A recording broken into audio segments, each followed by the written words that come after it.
Hey, what's up, you guys? So, today I have a topic that I have sort of discussed before, but haven't really dwelt on it.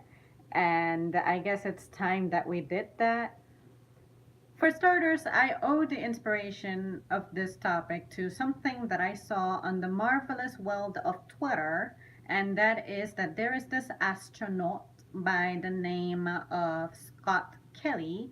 And basically, long story short, he was quoting good old Winston Churchill, and then people went crazy about it because some people believe that Winston Churchill was a great leader and that he was a hero and that we owe him the world as it is in the 21st century, like freedom and all that stuff that gets associated with white saviors. You guys get it, hopefully.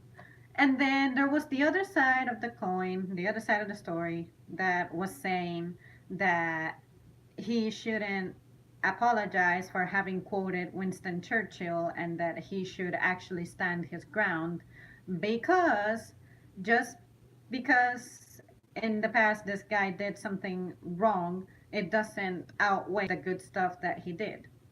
So, in other words, political leaders have their flaws. There is not a single human in this world that's flawless. So, why are we having high expectations of our political leaders when they too are going to make mistakes? And I'm like, see, to the people who say that Winston Churchill was a product of his time, to me, it's just. It, I can understand both sides of the story, why people are like, yeah, shame on you for quoting him, but also, no, you have to understand that this Winston guy was a hero.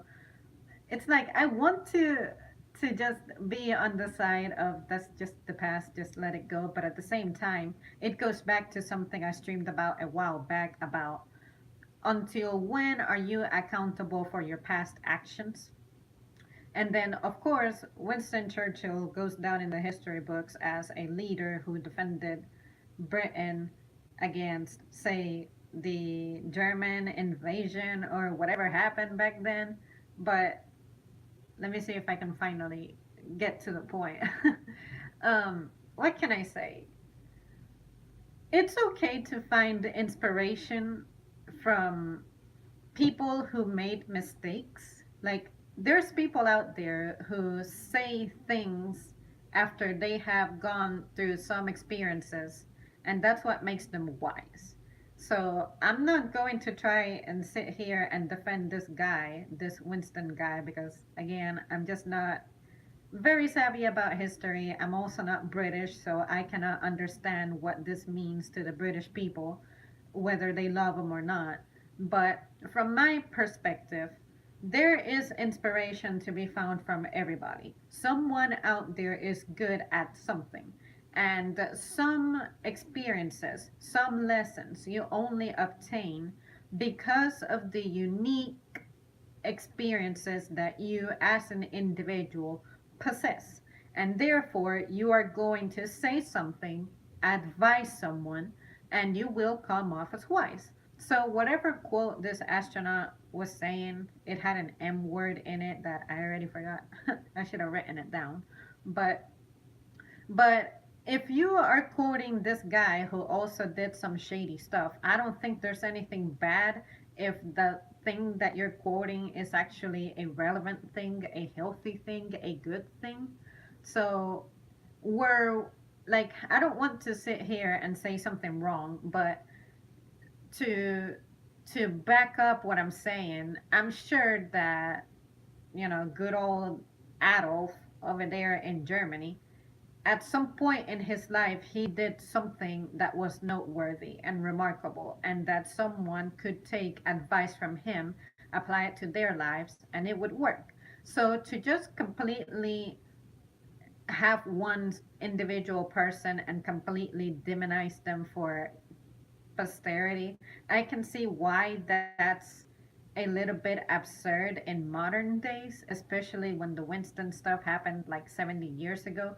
But at the same time, it's important to remember that this person, as a leader, Is not a saint.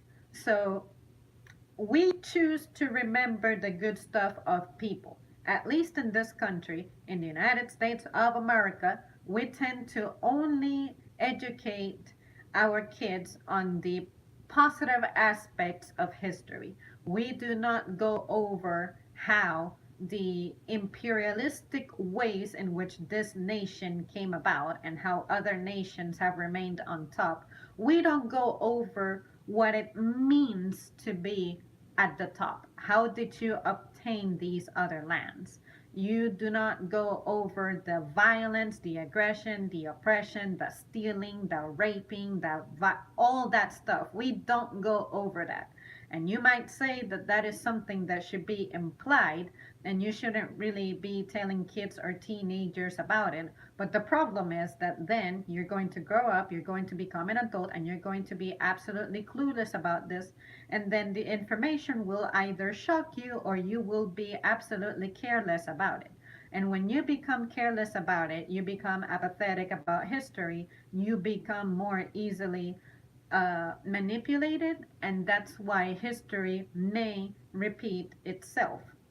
So, why do I bring all that stuff up? Because, of course, Winston Churchill had his corrupt shit going on.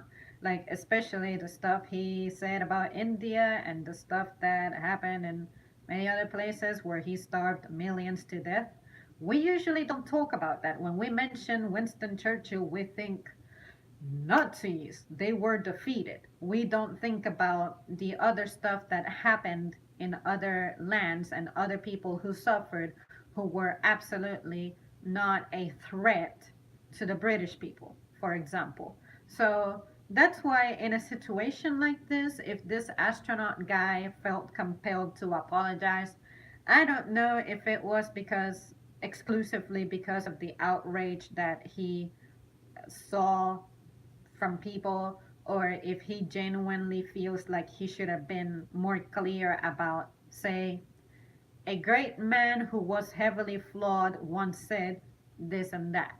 I don't know if that would have made much of a difference, but as an individual, I just know that everyone is flawed. Even I am flawed. So I'm not going to sit here and just pretend that I'm going to maintain a clean image forever. I can make a mistake. I don't have the power nor the resources to commit an atrocity that impacts millions upon millions of people. But someone like Winston Churchill, he was in that position of power. He should at least have understood and known what kind of power and influence and impact he has. And I am sure that he knew about it. No amount of he is a product of his times justifies that. You're in a position of power, you have resources, you have an army, you can either make or truly destroy some people. And you chose to under certain circumstances you messed up an entire population. So I don't think I can feel like your image is really that clean and that we should be praising you as this amazing leader when I'm pretty sure that you could have avoided some of those atrocities. So that's why I bring up this stream and I ask this question of what do we expect from our leaders? Is it possible to be a politician who is free of corruption, free from killing people, free from just having blood in your hands? Is that possible? And if that's possible, who has accomplished this? When do we hear about it? Where do we read about this? Where do we see it? Who's talking about this? Because I honestly have never heard of this or ever seen this for myself. Like, I know that at least every single US administration has had its shady stuff going on.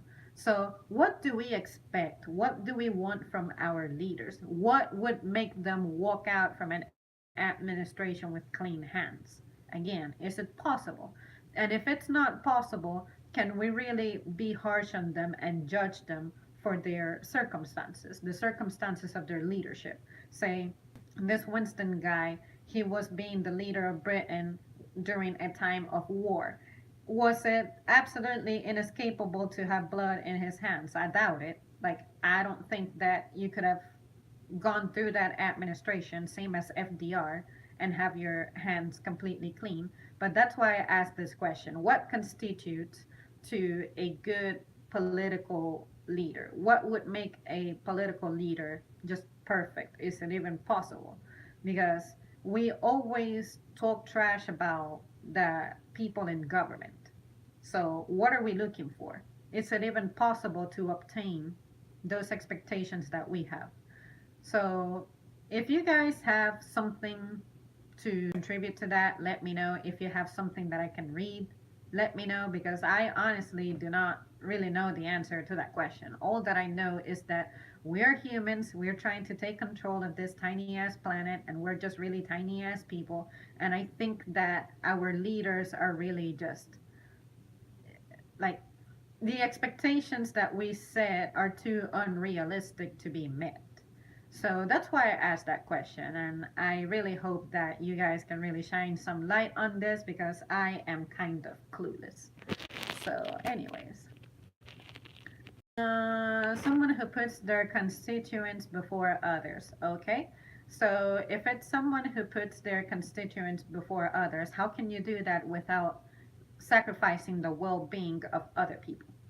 Like, say, countries who have a lot of power. If you're going to supposedly fight a revolution for another country to enjoy the benefits of a democracy and freedom, how can you go about that without making innocent people suffer? Because all I hear about is, in the past, the good old days, everybody just fought for freedom. What does it mean to fight for freedom? How about if you actually mind the business of your country until your country starts getting invaded? That's when you worry about what the other mother effers in another country are doing. See what I mean? Because sometimes I feel like the United States, for example, it has actually been involved in businesses that did not correspond to us as a nation. And then we ended up starting whining and crying about why we lost so many men in the army and this and that. And I'm like, hey, I feel like that could have been avoided. So it could have been avoided if you would have stayed away from that business. Why are we fighting battles that aren't ours? Because we want to have the title of heroic? Like, that's the impression that I get, of course. I'm just throwing that out there as just for you to just sort of shuffle around. But there is more to it than that, and I am aware. But I'm just saying that when you, as a country, have a very dirty background and history, I don't think you're in the position to be talking that much. See what I mean? Because trust me, the United States, I know this is very obvious, but just to reiterate the point, this was built on a lot of fucked up shit. A lot of people suffered. And I feel like we really are not clear and transparent on how that happened. Like, we sort of dismiss it as, that's just the way war is. No, no, no, no, no, no, no. There are some people who just paint themselves as revolutionaries and rescuers, saviors, defenders, and this and that. And I'm like, I'm sorry, but you're not really being specific about how you went about it. Human nature is just very, like, dangerous, very, you have to be transparent about it. I feel like you have to be clear about those things. And it's important that we know history, as messed up as it is, because we need to understand how humans were at some point and how we got to being a little more civilized now. I think that's important. But anyways, like always, that's just my opinion, and you guys are welcome to think, feel, or say however you please. And Geek, I did see Venom. Before streaming this, I actually streamed about it a little invisibly. So when I finish this stream, I will make it public so you guys can see what I had to say. It runs for 16 minutes, but hopefully I was able to talk about it clearly, at least to some extent. But yeah, I did see Venom and I streamed about it, and I will post it as soon as I'm done with this. So stay tuned. I don't think any leader can have the support of everyone. There will be some that don't like what they do, no matter how consistent. That is true. Just like really nice people in general aren't going to be liked by everybody. I feel like I personally, speaking for myself, I feel like I try to get along with everybody. And excuse me, not everyone can get along with me for some reason. Even though I mean well, someone out there is just not gonna dig you, and that's okay. You're not going to be. It's like, let's pick let's pick food for example. Let's pick a peanut butter. Not everyone's gonna love peanut butter. More people are gonna like it. Some people are gonna hate it. Some people may like it, but they may be allergic to it. So when it comes to me, maybe I have some good traits, but people just cannot like me because I just ain't their type. That's okay. What I do is I keep going through this life with confidence. It's okay to not be able to please everybody, even if you have good intentions. People are just different. So that's why I asked this question again. What would make a good politician given that people are just too different? We are trying to live peacefully in this huge land mass, but there's a lot of different thinking, opinions, ideas, views. How can we keep this peaceful for everybody to where nobody has to suffer, especially a one sided type of deal, if that makes sense? So, anyways, let's see, where did I leave off? That said, people have manifestos. They make promises to get elected on. They never keep them. I would say that would be a great start. That's true. Um, because a lot of people have their campaigns and they end up winning, and then the stuff that you promised that you would do, you end up not doing. So now let's ask the question: are these people justified for not living up to what they said they would? Do they really experience a set of circumstances that hinders them from fulfilling that agenda, or are they really corrupted? Is there ever going to be an end to political corruption? Is there ever going to be a time when integrity surpasses everything? Or do you always really have to do something shady to make something work in the name of defending the country or whatever the hell it is that these politicians say they cannot fulfill their promises with? See what I mean? So, anyways, countries that are killing their people, that is their problem. We fought for our freedoms and won. See, that I can agree with. That's why I was saying earlier, why does the United States get involved in wars and battles and fights that aren't ours? Like, I understand that in other countries, there's people who are suffering. They're like, let's say, women, for example. The privileges that I possess in my society are some that I would not be experiencing in other country. And if I live in that other country and I know how the United States way of life is, I would find it appealing, more than likely. And I would want that in my in my society. But at the same time, do I want to take people from other societies and sacrifice them to fight our battles? Or should my people from my society just somehow find that solidarity and overthrow the people in power, just like these other successful societies with their democracies and shit did?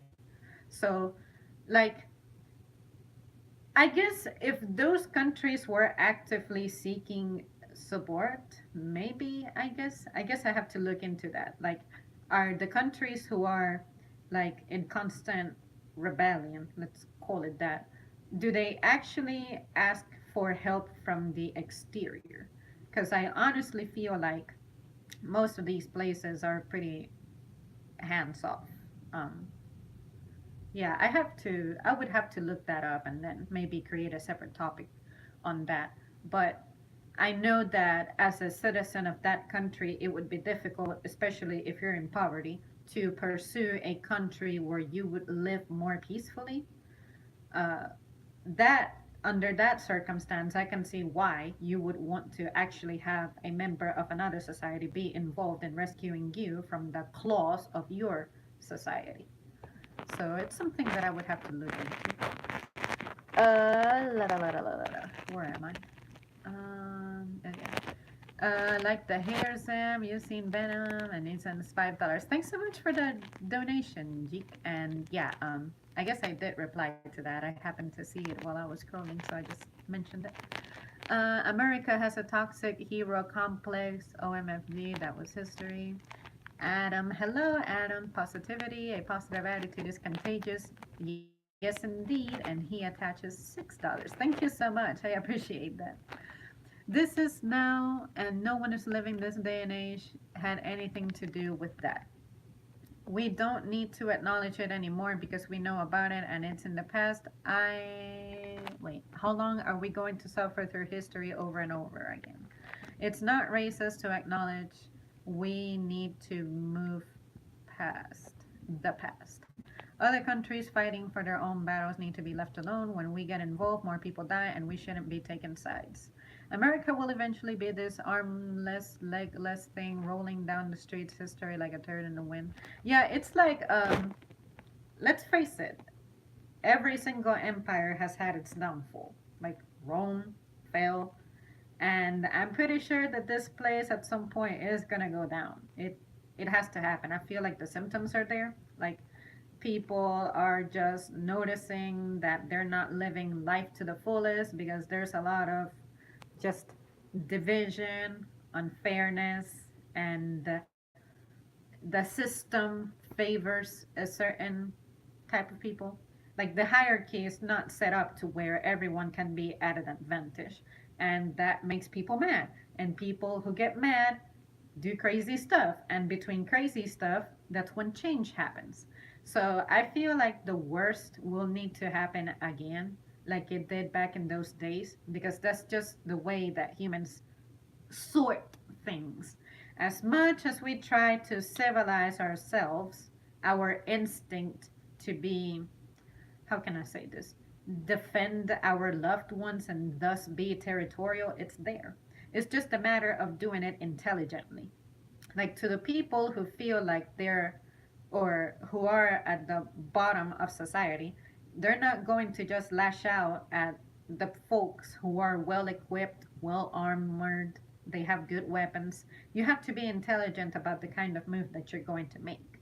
So, at least in current modern days, I want to say that the best way to start hurting the people who are like keeping you oppressed or something is hurt them in their pockets.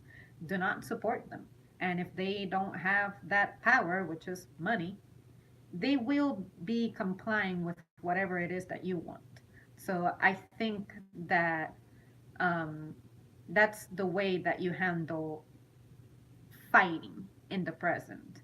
Like back then, violence used to be the absolute way to go about it, but now because things are a little different, I want to say that in a world that revolves around money, the way you hurt the people at the top is through their pockets.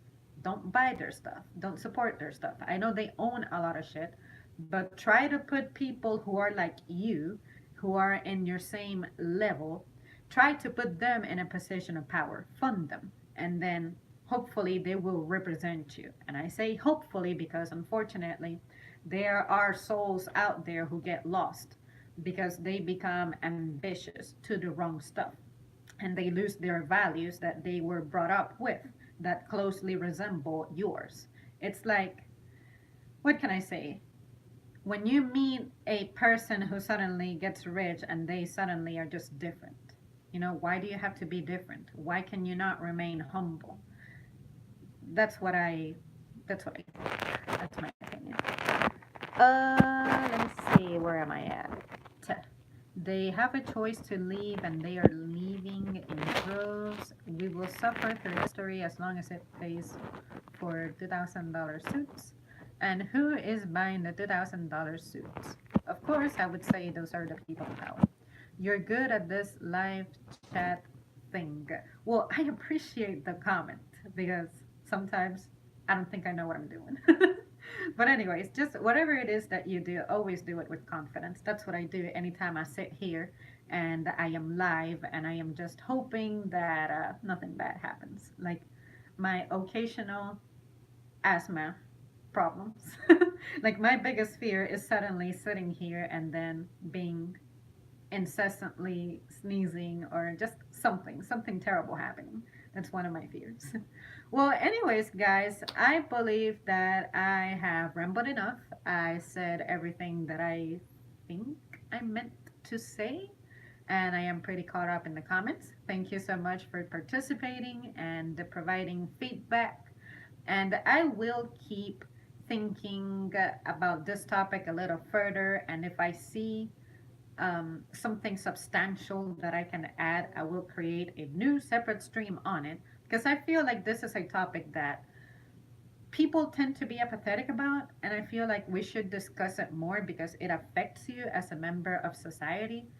And yeah, just I'm pretty ignorant when it comes to history. I'm not gonna lie, but at least I try to learn at my own pace, and I like to acknowledge that before I try presenting myself as someone who's really wise, and then you wonder why I cannot like cite things or supply examples. I'm just trying to piece stuff together independently and then allow for other people's opinions and sources to influence me. I like to see what I can get done by myself before I get information from other sources. And then that's when I create the separate stream based on what I learned, compare it to what I used to think, and then cite the sources. In case you wonder why I seem to be all over the place in some of my topics. Hopefully that makes sense to you. All right, guys. Thanks so much for tuning in, and I will see you soon.